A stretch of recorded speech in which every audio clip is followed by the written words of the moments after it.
ನಮಸ್ಕಾರ. ಜ್ಯೋತಿಷ್ಯ ಭಂಡಾರ ಕಾರ್ಯಕ್ರಮಕ್ಕೆ ಸ್ವಾಗತ.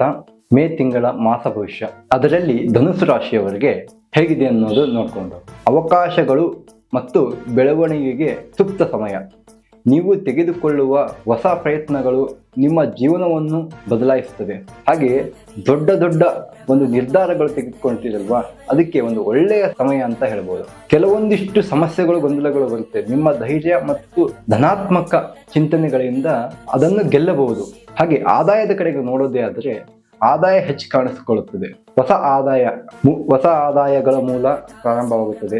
ಹಾಗೆ ಸದ್ಯದಲ್ಲಿ ಅನಗತ್ಯ ಖರ್ಚು ಕಡಿಮೆ ಮಾಡ್ತಕ್ಕಂಥದ್ದು ಬಹಳಷ್ಟು ಒಳ್ಳೆಯದಾಯಕವಾಗಿರ್ತಕ್ಕಂಥದ್ದು. ನಿಮಗೆ ಉದ್ಯೋಗದಲ್ಲಿ ಹೊಸ ಅವಕಾಶಗಳು, ಹೊಸ ಜವಾಬ್ದಾರಿಗಳನ್ನು ನಿಮಗೆ ಲಭಿಸುತ್ತದೆ. ಮೇಲಧಿಕಾರಿಗಳಿಂದ ಪ್ರಶಂಸೆ ಅನ್ನೋದು ನಿಮಗೆ ಸಿಗುತ್ತದೆ. ವ್ಯಾಪಾರ ವಿಸ್ತಾರವಾಗ್ತಕ್ಕಂಥದ್ದು, ಒಂದು ಬ್ರಾಂಚ್ ಇಂದ 2 ಬ್ರಾಂಚ್ ಆಗ್ತಕ್ಕಂಥದ್ದು, ಈ ತರ ಆಗ್ತಕ್ಕಂಥದ್ದು. ಪ್ರೀತಿ ಪ್ರೇಮದ ವಿಚಾರದಲ್ಲಿ ಒಂದು ಒಳ್ಳೆಯದಾಯಕವಾಗಿ ವಾತಾವರಣ ಇರ್ತಕ್ಕಂಥದ್ದು. ಸಂಬಂಧಗಳಲ್ಲಿ ಸಂತೋಷ ಮತ್ತು ಸಮಾಧಾನ ವಿಚಾರ ಚೆನ್ನಾಗಿದೆ. ಹಾಗೆಯೇ ಮದುವೆ ವಿಚಾರ ಮಾಡ್ತಕ್ಕಂಥದ್ದು, ಮದುವೆ ಮಾತುಕತೆ ನಡೀತಕ್ಕಂಥದ್ದು ಇದೆ. ಈ ರಾಶಿಯವರಿಗೆ ಉತ್ತಮ ಸಮಯ. ಕುಟುಂಬದೊಂದಿಗೆ ಬಹಳಷ್ಟು ಬೆರೆತುಕೊಳ್ಳುತ್ತೀರಾ. ಹಾಗೆ ಉತ್ತಮ ಕ್ಷಣಗಳನ್ನು ಮತ್ತು ನಿಮ್ಮ ಭಾವನೆಗಳನ್ನು ಸ್ಪಷ್ಟವಾಗಿ ಹೇಳ್ತಕ್ಕಂಥದ್ದು. ಆರೋಗ್ಯದಲ್ಲಿ ಸ್ವಲ್ಪ ಏರಿಳಿತಗಳಿದೆ. ಹಾಗಾಗಿದ್ದರಿಂದ ಸಾಮಾನ್ಯವಾಗಿ ಚೆನ್ನಾಗಿದ್ದರೂ ಮನಸ್ಥಿತಿ ಅನ್ನೋದು ಸ್ವಲ್ಪ ಏರಿಳಿತಗಳಿರುತ್ತೆ. ಜೀವನ ಕಡೆ ಸಮಸ್ಯೆ ಆಗಬಹುದು. ಹಾಗಾಗಿದ್ದರಿಂದ ಸ್ವಲ್ಪ ಊಟದ ಮೇಲೆ ಧ್ಯಾನವಿರಲಿ, ನಿಮ್ಮ ಆಹಾರ ತಗೊಳ್ತಕ್ಕಂಥ ವಿಧಾನಗಳ ಮೇಲೆ ಧ್ಯಾನವಿರಲಿ.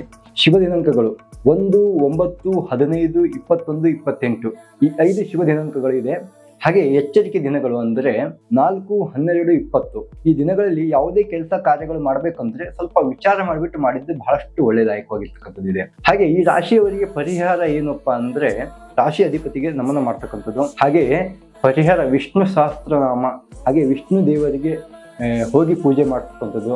ಹಳದಿ ಬಣ್ಣ ಧರಿಸೋದು ಒಳ್ಳೆಯದು. ಹಾಗೆ ಈ ರಾಶಿಯಲ್ಲಿ ಇರ್ತಕ್ಕಂಥವ್ರು ಅನ್ನದಾನ ಮಾಡಿ ಬಹಳಷ್ಟು ಶ್ರೇಷ್ಠತೆ ಪಡ್ಕೊಳ್ತೀರಾ. ಇದೇ ರೀತಿಯ ಹೆಚ್ಚಿನ ಮಾಹಿತಿಗಾಗಿ ನಮ್ಮ ಚಾನಲನ್ನು ಲೈಕ್ ಮಾಡಿ, ಶೇರ್ ಮಾಡಿ, ಸಬ್ಸ್ಕ್ರೈಬ್ ಮಾಡಿ, ಫಾಲೋ ಮಾಡಿ. ಇನ್ನು ಏನಾದರೂ ಕೇಳಬಹುದು ಅಂತ ಇದ್ದಂದ್ರೆ ಈ ಕೆಳಗಡೆ ಕಾಣುತ್ತಿರುವ ನಂಬರ್ಗೆ ಫೋನ್ ಮಾಡಿ. ನಮಸ್ಕಾರ.